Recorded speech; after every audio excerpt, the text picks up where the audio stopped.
This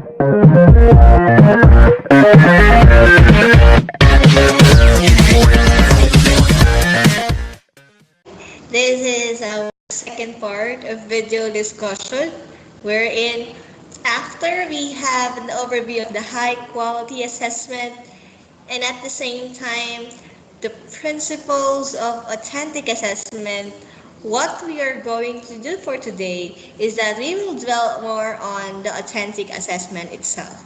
Okay, so going back, I've asked you a question that if or do you think that this man is doing an authentic assessment? That's the main, right? So the answer is maybe yes and a no. I read all your answers and it's all correct. Your opinions matter to me. That's why I highly appreciate those who are sharing their insights. First, it is at first sight, when you look at it, this is concluded as not, or this is not an authentic assessment. Why this is not an authentic assessment? It is merely because the man here is just doing a standardized text. Okay? He is asking everyone with different capabilities, who can fly, who can swim, who can just walk, to climb a tree. And we all know that they cannot climb a tree. So that thing, okay, the one thing that he is asking is like offering them a simple task, which is climbing. No multiple tasks is involved. And if you remember our discussion, we are telling that authentic assessment offered a various tool in assessing. We are not dwelling on single tasks, but a lot of tasks, and at the same time, we are highlighting collaboration. Now, how does it become an authentic assessment? It can become an authentic assessment if we look in a different perspective, not with the man itself, but with the task. How? Because it is a natural, what? A natural occurrence that these animals need to climb a tree. And in real life, they really have to climb a tree. Okay? Another student I remember, she told me that we should not belittle our students, like doing a difficult task for them. It is because all of the students have the potential to do it. Maybe they will be able to do it. Okay, so in the aspect of not belittling our students, this can be an authentic assessment, and at the same time seeing the context in a real life situation, this can be an authentic assessment. So it depends upon the perspective if this is an authentic assessment or not. So all your answers are correct. Congratulations. Now, why do we need to use the authentic assessment? This is just like a review from Euler 2018. She told us four things. Okay, first, authentic assessments are direct measures, meaning what you give to your students is the actual thing they will be getting when they go outside the classroom.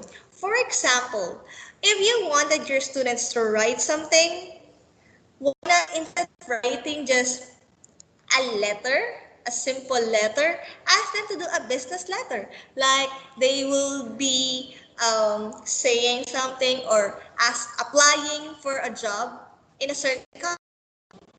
In this way, what they do inside a classroom is something that they will also do in a certain company when they are already working. So these are the task you are giving to them is also offered outside the classroom.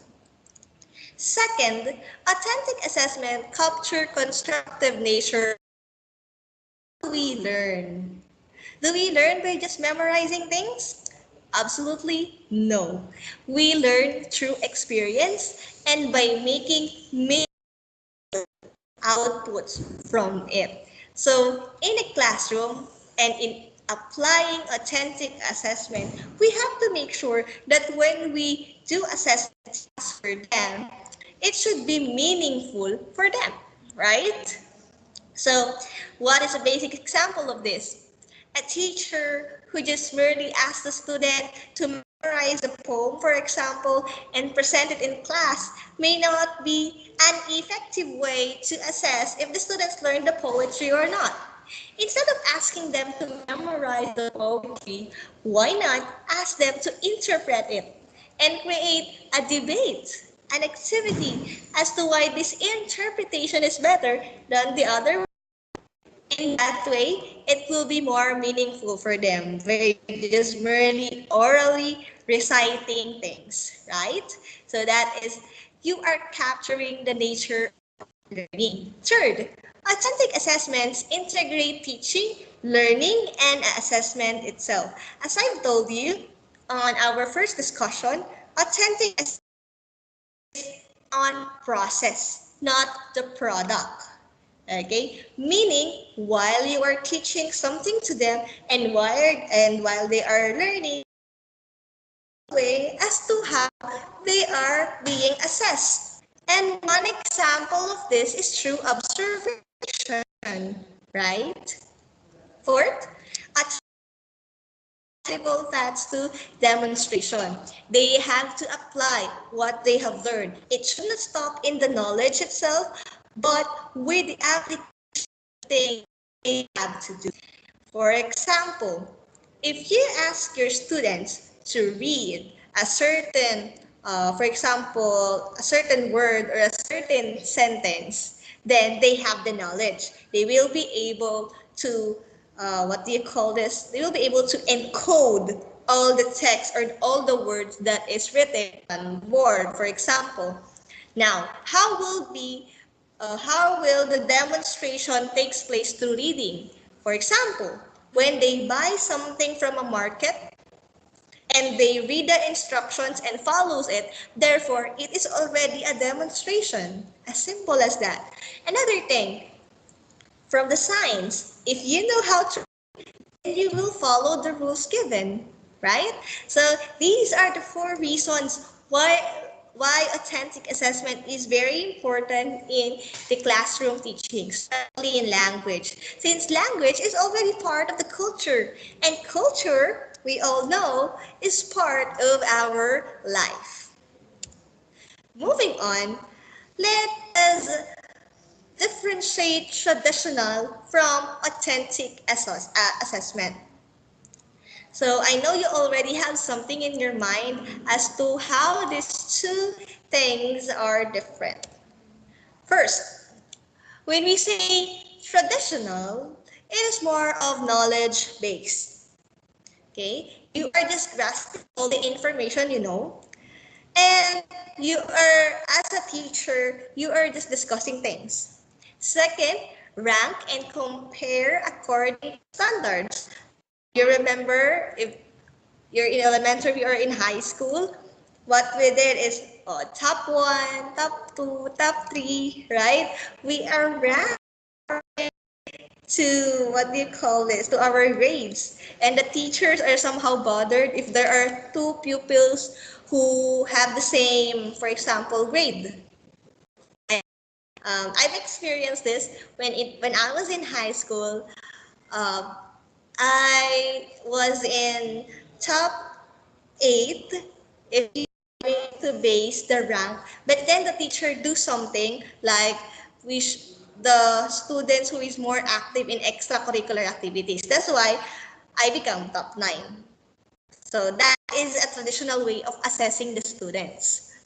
Third is, it is curriculum controller. Curriculum controller. Curriculum is the one who controls the learning. We have to follow the given curriculum. Like in week 1, week is week 2, week 3, week 4. So it depends. Okay, so it's everything should be scheduled. That's why it is curriculum control. Unlike with the authentic assessment. If you have the knowledge, authentic assessment does not stop there. It should be the application of the knowledge skills. Okay? Because we cannot demonstrate something if we do not know anything about it, right? Sure, second, provide feedback on learning. Instead of ranking the students and creating a standard, authentic assessment is more of student-learner where students are not compared to each other. They are seen as one. They are seen individually and each of them has their own potential in learning things. Third, assessment controls the curriculum, meaning the assessment is the one being, what do you call this, being the or the one that is controlling what should happen in the school year. Like, for example, if I ask you to create a demonstration, just an example, a teaching demonstration, therefore, the assessment from the first day to the last day is to your teaching demonstration. Like, what will be your objectives, then what are the tasks you should do. So part by part, it is a process. Okay, so that is what centers on the assessment itself. Unlike the traditional, it centers on the topic. Like for week 1, we have to tackle this one, tackle this one. But for it's more of assessment, the task you should do. For week 1, you should do this. For week 2, you should do this. Okay? So these are the difference between traditional and authentic. So what can we infer? Authentic is better than traditional ones because we are innovating, we are updating, okay, as time goes by in the educational process. So speaking of authenticity in assessment, we have these authentic materials. Authentic materials that are produced for our everyday living and outside the pedagogy. These are intended for school works. Okay? They do not do it for school works. What are the examples? Magazines, the Shopee, newspapers. These are produced according to market, not for educational purposes. But non-authentic materials are these: learning guides, books, and for example, the Google Scholar. These are all intended for students who are studying in education. So this is not an authentic material, and this is an authentic material. So you see, what's the difference between the two? The first one, or the one and are something that is really intended for teaching. They designed it in order for you to learn, quote unquote. But on the right side are the authentic materials. These are not intended for education, but we are talking about authentic assessment. We are grasping these materials to what? Why do we need to grasp authentic materials in a classroom? It's about the real life context. In real life, you are not really reading a book. A text. Instead, you are reading maybe a magazine, right? Or Facebook. So these are examples of authentic materials that teachers can use to integrate in the teaching process. And in this case, your students will be more interested as to what you're learning because they are familiar with it. Like for example, instead of taking quotation, this is just an example, taking quotation from a famous, why not create or take a quotation from a famous blogger, right? In that way, they get their attention. So that those are authentic materials. So there are 5-dimensional framework of authentic classroom. First, the assessment task. You have to know a certain task, okay? In doing an authentic classroom, it is important that wherein It does not only target the knowledge, but the skills and the affective side of the learners, meaning their emotions. Because the more emotions on a certain task, the more they will be able to learn. Second, the physical context. As much as possible, we have to be loyal is around them. The environment that we have, that when they go outside, what will they have? For teachers, we are already assuming that when you go out, you will be in school. That's why our approach is like this, right? So that is a physical context inside a class, school. Third, social context. So how you communicate with the other people and the way you adapt with the culture that is inserted in that environment. Fourth, assessment form, assessment result or form. These should be observable, demonstrative, and have a variety of activities. Meaning, your assessment task, at the end of it, should be something, not really a product, but something they face. Like, for example, you as future educators, what they wanted to observe from you at the end of the day is you can teach well. You will be able to execute the and handle the class. So that is a way that we learn that, okay, this student is good as future educator. Lastly is criteria. Given the task, we need to provide a criteria as if the students or to measure if the students was really able to target the standards that we have set. Like, is she good in speaking? Or is he okay communicating with students? Is her voice loud? Is his voice somehow cool or maybe low? Like that. So these are the framework that we follow when we do authentic classroom assessment. Then, of course, let us have here the process. Like, ma'am, what are the things I have to do to start doing an authentic assessment? First, identify for your students. Okay? So, what are your standards? What are your objectives? We have here the guidelines in writing standards. First, observable and measurable. I told you it should be SMART. Specific, measurable, attainable, relative, and time-bound. Okay? The narrower, it is than a goal, but a bit of general than an objective. Should not include or mention the specific task.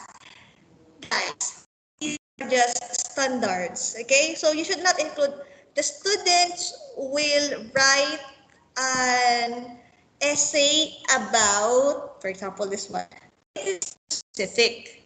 What you have to do is it's not too general and not too specific. Clear. Okay? Clear in a manner that all those who read your standards will be able to understand it. Okay? The parents, the teachers, the students especially, they will be able to understand it. So this is just an example. Students will develop their persuasive writing skills. What is wrong about this? What is wrong or objective is that it is too general. Develop their persuasive skill. How? Even in your lesson plan, you have two general objectives. You can use the word develop, but be specific. How will the students develop their persuasive writing skills? Right? So, in order to do that, we have to do something. Next, identify cultural differences and similarities between students' own culture and target structure. Now, it is too specific. You already said the direction. Guys, these are just objectives, not the directions. Okay, so you should not. So to improve that, you have to write an effective persuasive essay. So you see, students will develop their persuasive writing skills. So how will they be able to develop the skill? Write an persuasive essay. The right here is the one who makes it specific, and the persuasive essay here makes it like general. Just generality. Like not saying what will it be about. Next, identify the improved part. Identify cultural differences and similarities between own culture and target culture.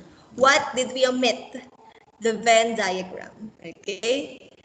We omit because this is already too specific. The Venn diagram is already part of the instruction in your task. So that is for the standards of writing. Moving on, select an authentic task. In selecting an authentic task, what you have to do is to think about what did I ask my students to do, what they have to learn, and is this part of the physical context? Look at the real world. Where would they use this knowledge and skills in the real world? If you ask them, for example, there's sine cosine. This is just an example, a mathematics concept, mathematical concept.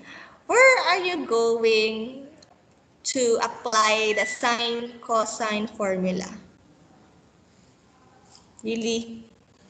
So that's why most of the students are uninterested in learning or like because they do not know where we can use it. For example, when you go to a sari store, will you say, can I buy a candy square root of a cube root of 8, square root of 4? Did you say such stuff? Of course not. We do not use it on a world context. So that is why selecting an authentic task is very, what do you think, is very crucial in the authentic assessment. You have to make it present in a real. So your authentic task will be based on the standard that you have written. For example, if you ask your students, a, your standard is to create a persuasive speech or persuasive essay a while ago, you will tell them or task them to provide you an essay itself or the line itself which they have to present in front. How about this? Present a public speech. Standard, not too specific, not too general. The task is student will act as a politician and deliver a speech to convince the public to vote him.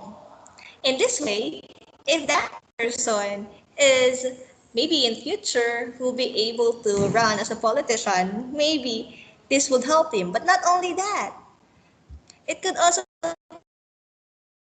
aspects in theater, in persuading people, even in your own workplace, like when you have to persuade someone, right? So it can be used in context. Third, identify the criteria for the task. So what are the guidelines in making the criteria? You have to limit number of criteria. Do not put everything that you can see. Okay? And you do not have to ask to assess everything I told you on the last discussion in writing. You just need to focus on one part. Do not focus on all the elements of writing. Just focus on a certain. Lastly, smaller, less significant tasks typically require fewer criteria. For example, if you're just doing a classroom person, like it just took them 10 minutes to prepare. Of course, do not put too much effort in making the criteria. Okay? Uh, Lesser criteria should be provided in this kind of task because it should not be too detailed. Since they just took short period of time. Example, The student will conduct banking transaction. The task, what they have to do, they make deposit. So what are their criteria in doing this? Excuse me. First, students select the needed form, information, endorses check. If the students will be able to do this three part, therefore, it is a good performance. They demonstrate. So what is the skill here? A way of what communicating to the bank as the process of transacting inside the bank. So this topic about it. So if the students, these are the criteria, these three. So if the students are able to do it, therefore, the students have an assessment. Of course, if there are the criteria is composed of, or I mean, is consists of criteria. Inside the rubric are the criteria we are talking about. So as a whole, when you are able to determine or select the criteria, and this is the rubric now. So the guidelines in making rubric. So you have to set the criteria. Okay. For example, writing, you have the criteria of cohesiveness, coherence, content, the creativity of writing, the appropriateness of word. So when you join them, I mean, these are the cohesiveness, the coherence, these are the criteria. And when you join them all together, they now become a rubric. This is not the end. For each criteria, you have to provide a specific score. Like for cohesiveness, what points? For content, is it 10 points? And so on and so forth. So combine these two, it now becomes a rubric. Okay, the combination of all the criteria you have selected. Then we have the two types of rubric, which are analytic and holistic. For analytic and holistic, it is divided into two parts. Two examples, not three parts. For analytic, we have here the criteria: food, presentation, comfort. The title of this is Breakfast in Bed, an analytic rubric. So these are just from the internet. The teacher, the assessor, provide a score for each and a descriptor. The descriptors we are talking about. The most food is colder or warmer. Beginning, this is equivalent scores for a certain. The details we are talking about are the descriptors. And here at the end is the score wherein the students will be able to assess as to which part they fall on. So this is analytic. There are descriptors. But what about the more simpler way of assessing? This is the rubric I am talking about when you have a shorter period of time, a certain activity. There is just a description and then you just provide the details. All food is perfectly cooked, food is cooked correctly, most of the food is cooked poorly, something like that. Okay, so it's 1 to 4, and you just have to determine, is it 1, 2, 3, 4? Simple as that. So unlike analytic, specific details for each stage, beginning, developing, accomplishing, exemplary, in this part, it's just 1, 2, 3, 4. Okay, so that is the holistic rubric. So this is just an example.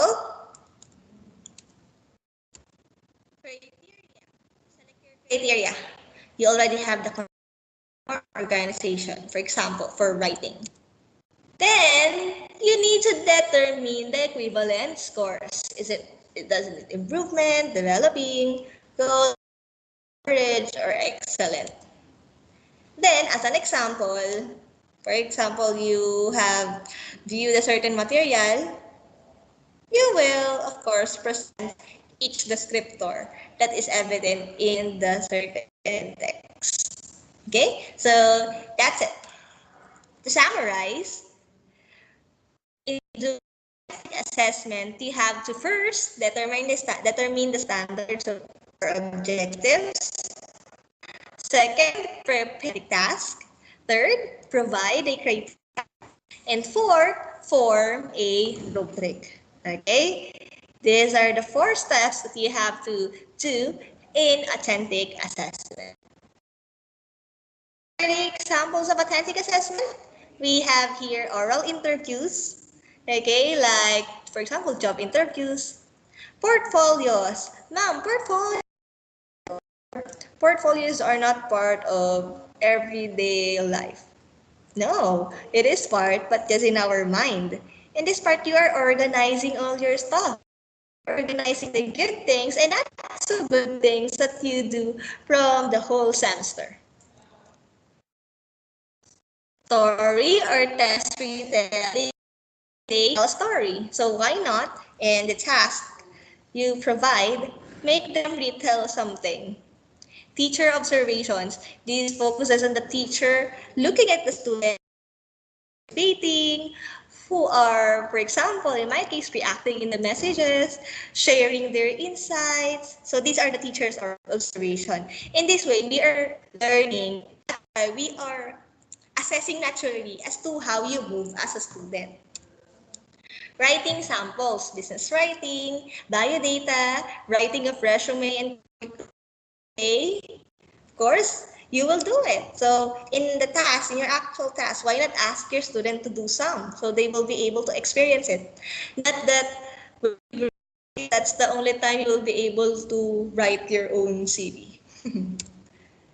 Exhibit. So of course, the last part, there will be a group dedicated exhibit. The students will be posting their work. It's like they are assuming they have a museum and they will invite their classmates, their friends to enter that certain room because it will be exhibiting their artworks. Not just artworks, but it can be the writings, or maybe you could also do a spoken poetry show, a concert. Okay, those are just some examples of our um, authentic assessment. Okay, so that's it. And my discussion, we have this assessment time. This assessment time is for me to record if you watch this video that will serve as an attendance for this. How about you? Can you think of other activities, tasks that we can call as authentic assessment?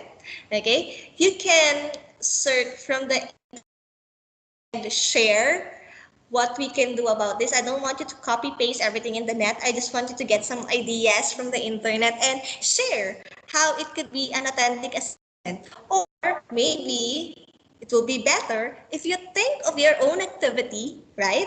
And name it, something that you want to name it as a future educator. I am looking forward to your answers regarding this. So that's it. Thank you so much for watching this video discussion. Have a good day.